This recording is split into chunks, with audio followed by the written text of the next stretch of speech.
Hey everyone, welcome back to my channel.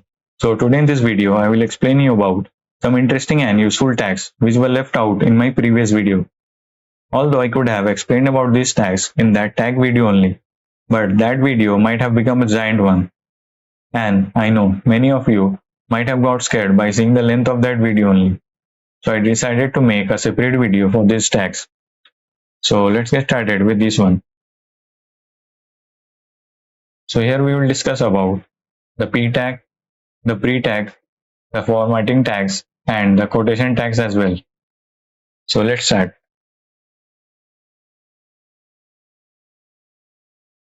So first we have the p tag, which is used for creating paragraphs. But there's a problem that we cannot have line breaks, neither we can leave blank spaces in between. So let me show you.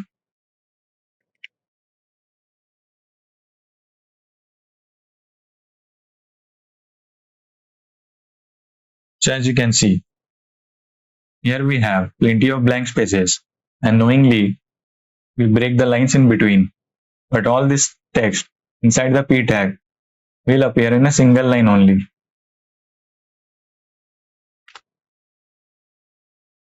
So this is the problem of p tag.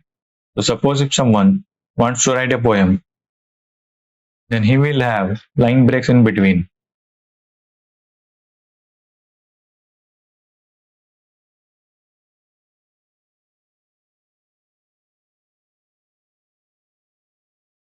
As you can see, the poem also appearing in a single line only. So there is a solution. We also have a pre-tag.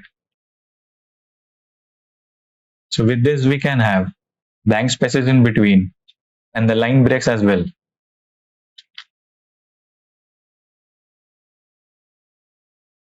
So as you can see, the text inside the pre-tag is appearing as we wrote the text inside the pre-tag. It is appearing as it is. So now let's move on to the formatting tags.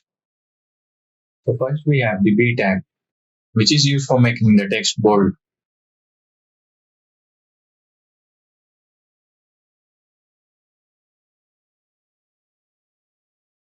Then we have the I tag, which makes the text italic.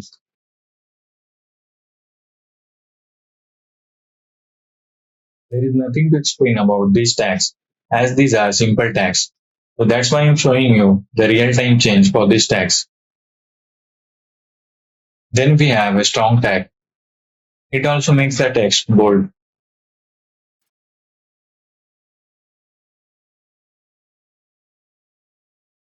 Then we have the EM tag, which also makes the text italic.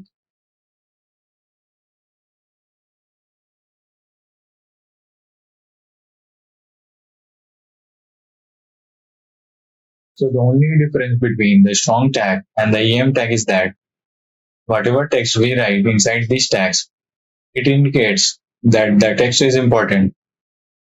Rest the work of these tags are same as the B tag and the I tag. Then we have the sub tag, which is used for creating subscripted text. So what do you mean by that? Let me show you.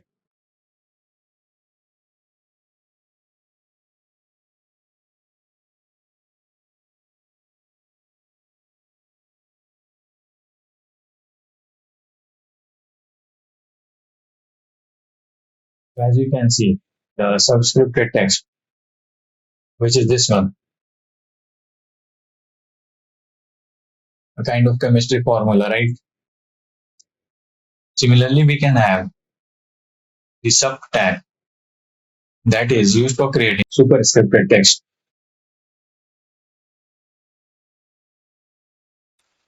So let me show you.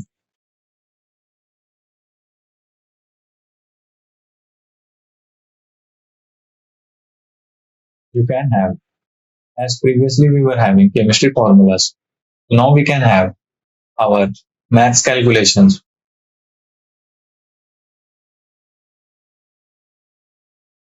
As you can see, the superscripted tag. It is not mandatory that you create chemistry and maths formulas with this. I'm only showing to have your understanding better. Then we have the mark tag, which is used for highlighting the text.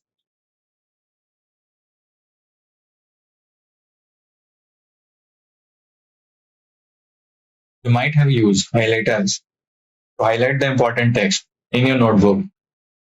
It is a kind of that only.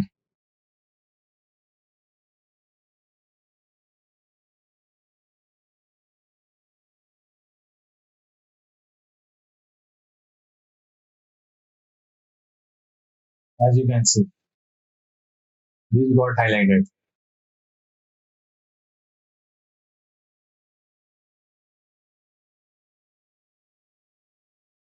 Then we have the del tag, which is used for creating a line on top of the text, indicating that the text has been deleted.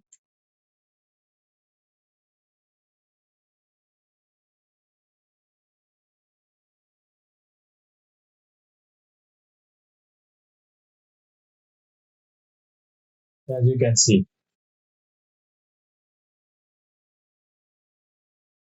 then we have our quotation tags.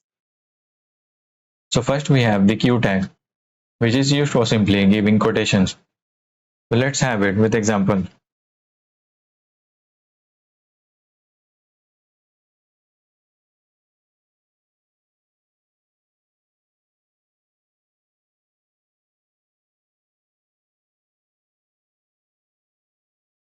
So as you can see, whatever we wrote inside the Q tag got double quotes. Then we have the BDO tag, which indicates bidirectional override. It uses a direction attribute, dir, which is RTL, it means right to left. So whatever text we will write inside this tag will appear from right to left.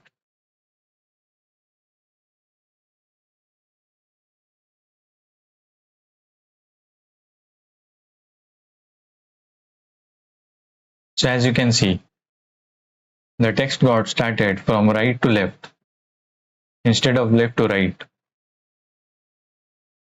So let me tell you one more thing. Most of the tags that I explained in this video are rarely used. I have hardly seen its use anywhere. So you might be thinking to throw something at me, but please don't do that. I only wanted to show you that there exist some HTML tags which can also do some interesting things. So yes, that's all for this video. Hope you all enjoyed the learning of this interesting HTML tags. So see you all in the next one. Till then, take care.